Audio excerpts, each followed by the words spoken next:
নমস্কার বন্ধুরা, সকলকে আমার চ্যানেলে স্বাগত। সুপ্রিম কোর্টের নির্দেশ মেনে রাজ্যের সরকারি কর্মচারী এবং পেনশনারদের ইতিমধ্যে ডিএ এরিয়ার দেওয়া শুরু করেছে রাজ্য সরকার। কিন্তু রাজ্য সরকারের তরফ থেকে 2016 থেকে 2019-এর মধ্যে এই 4 বছরের যে ডিএ এরিয়ার প্রদান করা হচ্ছে, সেই প্রদানে বিস্তর ফারাক রয়েছে এআইসিপিআই অনুযায়ী। কী সেই ফারাকে কতটা ডিফারেন্স রয়েছে এবং এই ডিফারেন্স আদৌ কি সরকারের তরফ থেকে পুনরায় পেমেন্ট করা হবে কি হবে না, সেই নিয়ে আজকের ভিডিওতে বিস্তারিতভাবে আলোচনা করব। ভিডিওটি অত্যন্ত গুরুত্বপূর্ণ, তাই প্রথম থেকে শেষ পর্যন্ত অবশ্যই ধৈর্য সহকারে দেখবেন এবং ভালো লেগে থাকলে অবশ্যই এটি লাইক করবেন এবং সকলের সঙ্গে শেয়ার করবেন। আর সেই সাথে এই চ্যানেলে যদি প্রথমবার হয়ে থাকেন এই রকমের ইনফরমেটিভ ভিডিও আরও দেখার জন্য, যারা এখনও পর্যন্ত চ্যানেলটিকে সাবস্ক্রাইব করেননি তারা অবশ্যই চ্যানেলটিকে সাবস্ক্রাইব করে নিতে ভুলবেন না। তাহলে চলুন আমরা বিস্তারিত জেনে নিই। দেখুন, সর্বপ্রথমে রাজ্য সরকারের অর্থ দপ্তরের তরফ থেকে একটি বিজ্ঞপ্তি জারি করে জানানো হয় যে রাজ্য সরকারি কর্মচারী এবং পেনশনারদেরকে 2016 জানুয়ারি থেকে 2019 ডিসেম্বর পর্যন্ত বকেয়া ডিএর যে এরিয়ার, সেটি দুটি কিস্তিতে 50% করে, প্রথম কিস্তিটি মার্চ মাসে এবং দ্বিতীয় কিস্তিটি সেপ্টেম্বর মাসে দেওয়া হবে। কিন্তু এটি ঘোষণা করার পর এরপর রাজ্য সরকারি কর্মচারী এবং পেনশনারদের অ্যাকাউন্টে ডিএ এরিয়ারে টাকা ঢুকতে শুরু করে। কিন্তু ইতিমধ্যে গতকালকে একটি বিজ্ঞপ্তি জারি করা হয় অর্থ দপ্তর থেকে পুনরায়, এবং এই বিজ্ঞপ্তিটি আমি এখানে শেয়ার করলাম। আপনারা দেখুন, এখানে স্পষ্টত বলা হয় যে রাজ্য সরকারের তরফ থেকে যে ডিএ এরিয়াটি প্রদান করা হয়েছে, সেই ডিএ এরিয়ারে 100% নিউট্রালাইজেশন করা হয়েছে এআইসিপিআই মেনে যে ডিএর পার্সেন্টেজ সেটাকে, এবং সেটা 31শে মার্চের মধ্যে ইতিমধ্যে প্রদান করে দেওয়া হয়েছে। অর্থাৎ এক কথায় বলতে গেলে যে পরিমাণটা দেওয়া হয়েছে, যেটা আগের বিজ্ঞপ্তিতে বলা হয়েছিল 50% দেওয়া হবে, কিন্তু পুনরায় এই বিজ্ঞপ্তিতে বলা হয়েছে যে 2016 থেকে 2019 পর্যন্ত পুরো 100%ই কিন্তু মিটিয়ে দেওয়া হয়েছে। এখন যে সমস্যাটা উঠে আসছে, সেটা বহু সরকারি কর্মচারী এবং বহু পেনশনার দাবি করছেন যে তাদের নির্দিষ্ট এআইসিপিআই নিয়ম মেনে যে পরিমাণ ডিএ বকেয়া এরিয়ার হিসাবে পাওয়া উচিত ছিল, সেই পরিমাণ টাকাটা আসেনি।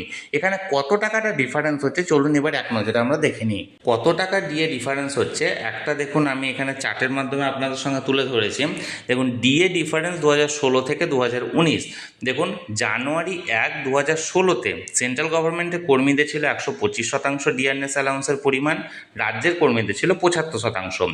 যেখানে ডিফারেন্সটা ছিল 50%, সেখানে অর্থ দপ্তরের তরফ থেকে যে ক্যালকুলেশনটা করা হয়েছে, সেন্ট্রাল গভর্নমেন্টের 125-এর বদলে এখানে 100 ধরা হয়েছে, এবং রাজ্যের যেহেতু 75 ছিল, তাই 100 থেকে 75 মাইনাস করে 25% এখানে পেমেন্ট করা হয়েছে। অর্থাৎ যেখানে 50% দিতে হতো, সেখানে দেওয়া হয়েছে 25%। এই সিমিলারভাবে দেখুন, 1 জুলাই 2016-তে যেখানে সেন্ট্রাল গভর্নমেন্টে ছিল 132%, রাজ্যের কর্মীদের ছিল 75%, যেখানে মানে এখানে ধরতে হতো 132, সেই জায়গায় না ধরে 100% ধরে 25% এখানে ডিফারেন্স রাখা হয়েছে, অর্থাৎ 25% কম টাকা দেওয়া হয়েছে। সেই একই রকমভাবে দেখুন, জানুয়ারি 1, 2017-তে যেখানে সেন্ট্রাল গভর্নমেন্টের ডিএর পরিমাণ ছিল 136%, রাজ্যের কর্মীদের ছিল 85%, অর্থাৎ ডিফারেন্সটা ছিল 51%। কিন্তু এই জায়গায় অর্থ দপ্তরের তরফ থেকে ধরা হয়েছে সেন্ট্রাল গভর্নমেন্টের 110%, এবং ডিফারেন্সটা যেহেতু রাজ্যের 85% ছিল, তাই 110 থেকে 85 বাদ দিয়ে 25% এখানটায় হিসেবটা করা হয়েছে, অর্থাৎ এখানে 25% কম দেওয়া হয়েছে। দেখুন, 1 জুলাই 2017, যেখানে সেন্ট্রাল গভর্নমেন্টে ছিল 139%, রাজ্যের কর্মীদের ছিল 85%, যেখানে 54% পাওয়ার কথা ছিল, সেখানে সিমিলারভাবে 110% ধরা হয়েছে এবং কম দেওয়া হয়েছে 29%। 1 জানুয়ারি 2018, যেখানে সেন্ট্রাল গভর্নমেন্টের কর্মীদের ছিল 142%, রাজ্যের কর্মীদের ছিল 100%, এবং ডিফারেন্স মানে সঠিক ডিফারেন্স হওয়া উচিত ছিল 42%, সেখানে এখানে ধরা হয়েছে 115%, 142%-এর বদলে, এবং পেমেন্ট করা হয়েছে, যেখানে বকেয়া থেকে গেছে অলরেডি 15%, অর্থাৎ 15% দেওয়া হয়নি। জুলাই 1, 2018-তে যেখানে এআইসিপিআই অনুযায়ী সেন্ট্রাল গভর্নমেন্টে ছিল 148%, রাজ্যের কর্মীদের 100%, ডিফারেন্স অ্যাকচুয়াল ডিফারেন্স মানে ছিল এখানে 48%, সেখানে 15% কম দেওয়া হয়েছে, কারণ এখানে ধরা হয়েছিল 115%। এবার দেখুন, 1 জানুয়ারি 2019, যেখানে সেন্ট্রাল গভর্নমেন্টে ছিল 154%, রাজ্যের কর্মীদের ছিল 125%, অর্থাৎ এখানে বকেয়াটা 29% ছিল, কিন্তু এখানে 154 বদলে 143 ধরা হয়েছে, এবং 18% কম দেওয়া হয়েছে।